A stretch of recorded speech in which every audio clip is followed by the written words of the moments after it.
Extra, extra, tenemos la exclusiva para salir en la primera página de Google, que no es otra que petar tu home llena de palabras clave que quieras posicionar y petarlo en enlaces. Da igual la calidad de los enlaces, da igual de dónde provenga y da igual que pongas 1000 enlaces en el mismo día, da igual, así sales en la SERP. Que no, hombre, que no hagas casos a estas cosas, a estas técnicas que a todas luces atentan contra las buenas prácticas de Google. Por eso hoy vamos a hablar en este vídeo de los mitos que tenemos hablamos en el SEO y que muchas veces damos como cierto y no siempre son así. Así que veamos los mitos que hay en el SEO.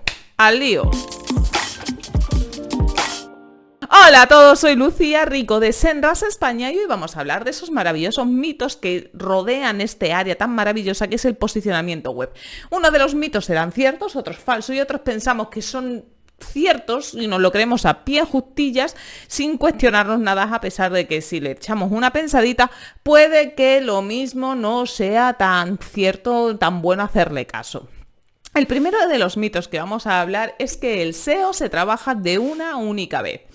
Y esto no es así. Si empleamos la lógica nos dice que Google realiza al año miles de cambios, de modificaciones en su algoritmo, como tú, Mr. Eremei, o como yo, Mr. Eremei. Vamos a pretender poder hacer unas acciones que tienen un inicio y un final dentro de nuestra página web y así pensar que ya está optimizada para SEO. Tienen buenas prácticas SEO implementadas, eso sí es cierto, pero cosa distinta es que tengamos que dejar de tocar esa página web, porque todo el posicionamiento que logremos en ese periodo que hemos trabajado nuestro SEO en la web, podemos perderlo con la nueva entrada de competidores, con cambios de algoritmo que no nos beneficien, con un montón de casuísticas que pueden darse. ¿Cómo podemos, qué acciones podemos realizar para evitar quedarnos ahí parados en tierra de nadie sin modificar nuestra web porque hemos tratado el SEO como inicio y fin? Teniendo en cuenta que el SEO es algo vivo, que es una materia viva y que modifica, y que más que acciones concretas para hacer SEO tenemos que hablar de optimización, podemos detectar nuestras páginas posicionadas y ver si están cumpliendo las directrices que nos canta Google. Podemos coger las mejores páginas de nuestro posicionamiento y ver si podemos optimizar algo más, porque a lo mejor estamos en una posición sexta y podemos subir un poquito, o podemos ver algunas que están en segunda página y así poder intentar llevarlas a primera. ¿Cómo lo podemos hacer esto? Pues con Senras, ahí tú metes tu dominio y le das a mejores páginas SEO, creo que se llama así, y lo podemos ver desde ahí. El efecto freshness de Google lo que nos viene a decir es que tenemos que estar actualizando constantemente nuestra página web para mejorar e incentivar el rastreo hacia nuestra web. Así que una de las recomendaciones que te puedo hacer es que no dejes de publicar contenido dentro de tu web. Es muy importante que mantengas actualizado tu web de cara a los buscadores, pero sobre todo que mantengas nutridos y alimentados de información a tus fieles seguidores. Siempre hemos hablado que una de las bases del SEO, en la que se sustenta el SEO, es la popularidad, la autoridad de página, y eso se trabaja mediante backlinks. Los backlinks no podemos dejarlos de lado y trabajarlos de manera puntual en un momento de nuestra estrategia SEO y luego ya, como la hemos terminado, se siente, no lo trabajo más. Vamos a intentar atraer backlinks de calidad o como poco que sean neutros, pero vamos a intentar atraer backlinks de calidad hacia nuestra página web. Por eso, si generamos un buen contenido, es fácil que esos backlinks nos lleguen con más fluidez. Y por último, no nos vamos a olvidar de monitorización. La monitorización es la reina del posicionamiento web, porque así, de esta forma, podremos ver si esas acciones SEO que estamos implementando para optimizar poco a poco nuestra página web y que no se quede en encefalograma plano, están funcionando bien. Así que con estas cositas podemos seguir trabajando nuestro SEO. El segundo mito que vamos a ver está relacionado con el tema de las palabras clave. Y si bien es cierto, las palabras clave son muy importantes para trabajar el SEO, no es lo único que tenemos que tener en cuenta. Si bien es cierto que hace un par de años podrían tener, bueno, hace un par de años incluso alguno más, podían ser como las reinas y señoras y dueñas de nuestro posicionamiento web, Hoy por hoy, más que hablar de palabras clave, debemos tener en cuenta la intención que tiene el usuario al realizar una consulta en los buscadores. Por tanto, ya más que de hablar de palabras clave y de centrarnos en una buena estrategia de palabras clave, debemos centrarnos en tener una buena estrategia de contenido que atienda las intenciones de búsqueda de nuestros potenciales clientes o de los consumidores en Internet. Por tanto, vamos a dejar de lado palabras clave para centrarnos en la intención de búsqueda y asociada a esa intención de búsqueda, pues sí, ya están ahí las palabras clave. El problema que tiene centrarse en las palabras clave es que muchas veces podemos crear un contenido bastante pobre porque trabajemos las palabras clave de una forma cuyo texto queda poco natural o hablando mucho pero diciendo poco, que eso a mí personalmente es una de las cosas que es una habilidad que me sorprende cómo puede haber personas que pueden hablar mucho o textos en internet que pueden ser súper tochos y luego no decir nada. Bueno, pues para evitar estos textos paja, que lo que van a conseguir que el usuario entre en nuestra página web, vea que es una basura y se vaya de nuevo a la SERP, propiciando el pogo sticking y aumentando nuestra tasa de rebote, es interesante trabajarlo en intención de búsqueda porque la intención de búsqueda lo que hace es dar una respuesta concreta a esa intención concreta que tiene el consumidor. Por tanto, vamos a trabajar nuestro contenido respondiendo a preguntas como cómo se usa o lo que nos diga nuestro keyword research teniendo en cuenta la intención de búsqueda. Y todo esto sin olvidar, sin omitir, que tenemos que introducir las palabras claves en los títulos, en los sitios principales, como es en el título del post, en la jerarquía de los titulares, en las metadescripciones, en el metatítulo, en todos esos sitios donde tiene relevancia que la introduzcamos, porque no nos va a encontrar por ciencia infusa, nos van a encontrar introduciendo unas palabras clave, ¿no? Pues eso lo tenemos que tener en cuenta también.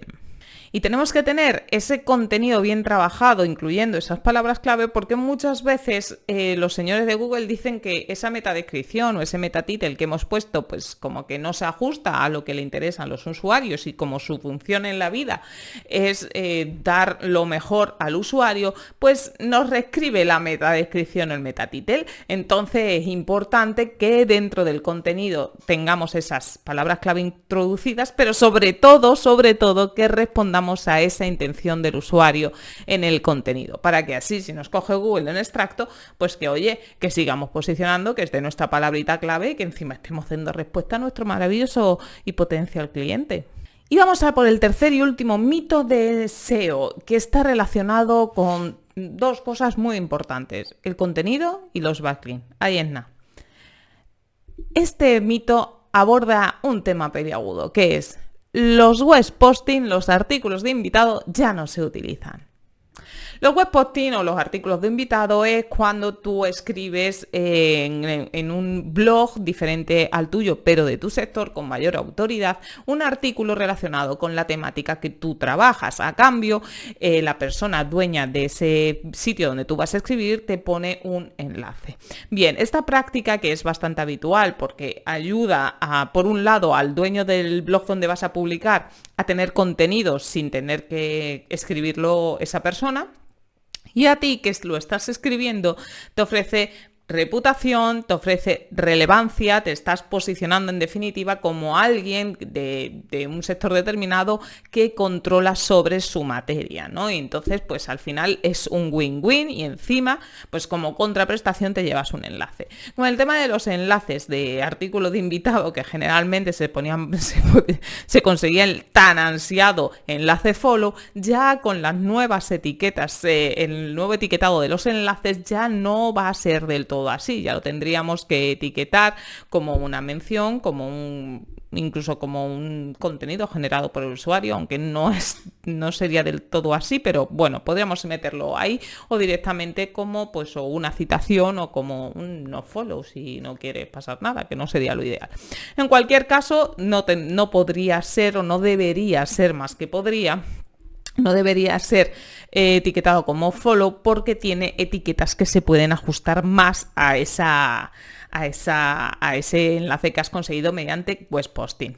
Hace un tiempo Matt Cutts, que es el exdirector de calidad Hace un tiempo, Matt Cutts, que era el exdirector de calidad de Google, sacó y puso todas las cartitas sobre la mesa en un momento en el que se nos fue de las manos el tema de los artículos de invitado, porque todo lo que era sector marketing parecía que era como artículos de invitado ahí, pues a trochimoche, como suele pasar en las cosas estas relacionadas con SEO, que las explotamos demasiado hasta que rompemos el juguete.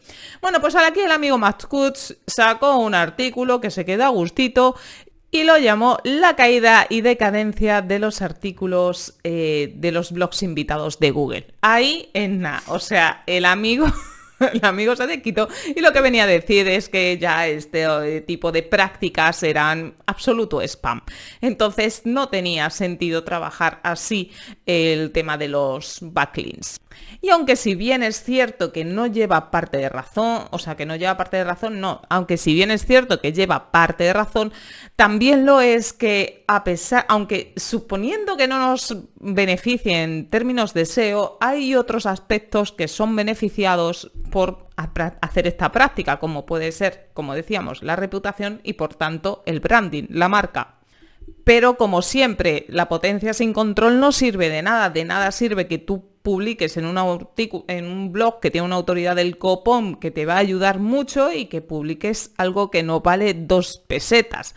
Es importante que los artículos que escribamos sean de calidad y que respondan a esa intención de usuario y demás. Por eso es importante que a la hora de redactar un artículo, y además a mí me gusta hacerlo, o sea, siempre que he escrito en un artículo de terceros, siempre lo he hecho como si fuera el mío y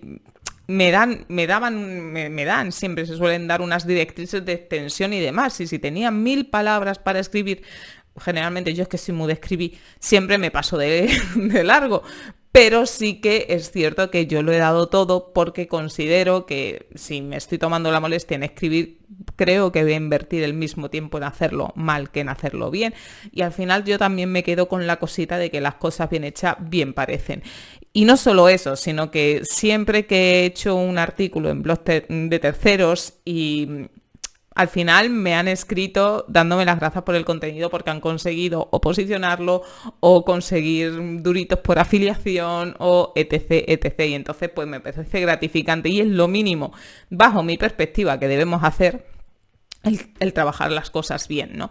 Pero dicho esto, hay algunas cuestiones que puedes preguntarte antes de hacer un artículo de invitado para que sea un poquito más cuidado y que no sea tildado como, venga, aquí tengo otro artículo vacío porque es un artículo de invitado. Lo primero que nos tenemos que preguntar es ¿a quién beneficia ese artículo? Te iba a decir, alguien querría leerlo, pero a mí me gusta hacerme la pregunta, ¿yo leería este artículo? En el caso de que sea un artículo de autobombo y que solo te beneficie a ti, pregúntate quién querría publicar ese artículo. ¿Estás aportando algo diferencial de lo que ya hay escrito o generado al respecto? ¿La información es legible o por contra está saturada y no se entiende nada? Así que si puedes responder a estas preguntas y aún así aportar algo interesante bajo tu prisma, tu perspectiva y manifestando tu forma de hacer las cosas, adelante Bonaparte y escribe ese artículo de invitado. En caso de que no vayas a tomarte la molestia y aportar ese punto diferencial y enriquecedor que os va a beneficiar a ambas personas, a ambas partes, mejor ahórrate ese tiempo e implementa ese tiempo, utiliza ese tiempo en otras cosas que te ofrezcan un mayor rendimiento. Pero no hagamos las cosas, o aquí viene la abuela cebolletas, es que te va a dar lecciones de moralidad, pero no hagamos las cosas solo por el posicionamiento. Bien, pensemos más allá, pensemos en las relaciones, pensemos en el branding, pensemos en cómo te va a beneficiar a ti y cómo le va a beneficiar a esa persona. Y que en definitiva lo que tenemos que estar buscando también, más allá del posicionamiento web, son alianzas estratégicas que podamos utilizar o en el presente o en un futuro no demasiado lejano. Y aunque hay más mitos en el horizonte, no los vamos a ver todos en este vídeo porque, entre otras cosas, como decíamos, el motor de Google, su algoritmo cambia constantemente y donde hoy funciona una cosa, dentro de 2 días a lo mejor no, y las prácticas cambian, las herramientas cambian, las etiquetas de los enlaces han cambiado en los últimos tiempos y así un montón de cosas. Por tanto, no podemos darte más mitos SEO por el momento. Pero es importante, como también te he comentado al principio del vídeo, que seas crítico, que tengas sentido crítico a la hora de abordar una información y que sepas discernir si lleva razón o a lo mejor esto es algo que funcionaba o que no funcionaba. Siempre intenta acudir a la documentación oficial de Google porque es ahí donde lo vas a encontrar todo y vas a salir de dudas. Y aparte de la documentación oficial de Google, te recomiendo algunos blogs como Search Engine Land, el blog de Senras, que está genial también, Search Engine Journal, y puedes seguir en Twitter pues a Carlos Darco, Juan González Vila o Useo, que tiene además su newsletter, es maravillosa los domingos. MJ Cachón o Luis Villanueva son unos canales que también te van a ayudar proporcionándote información veraz y actualizada. Por tanto, te recomiendo que sigas a estas cuentas y sobre todo, importante, que no pierdas de lado, insisto, en la documentación de Google porque es sorprendente todo lo que vas a encontrar allí. No dejes de lado las guidelines de Google y su blog porque es muy interesante y ahí es donde está absolutamente todo. Cualquier duda que tengas, acude a la documentación oficial. Es como cuando estás utilizando un dispositivo electrónico y de repente o te da fallo o no sabes cómo hacer cualquier cosa. Tú miras las instrucciones. Bueno, pues el blog de Google es como las instrucciones y es como, lo tenemos que tener en la mesilla de noche. Así que espero que te haya quedado claro que el tema del posicionamiento web no es solo una cosa que se hace en un inicio en un feed y hemos terminado y se hace en un día y ya está y son 4 cositas. No, son muchas cosas que tenemos que tener en cuenta, pero sin embargo las podemos ir haciendo de a poco. No se tiene que hacer todo a la vez ni en un día, ¿no? O sea, vamos ahí, piano se llega al otano. Y hasta aquí el vídeo de hoy, espero que te haya resultado útil, que te haya gustado, que hayas desmitificado algunas cuestiones y nos vemos en el próximo vídeo. Pero si no te quieres ir del canal, te recomiendo que te quedes por aquí porque hay un montón de vídeos interesantes relacionados con posicionamiento web y marketing digital que te van a encantar. Nos vemos en el próximo vídeo. ¡Chao!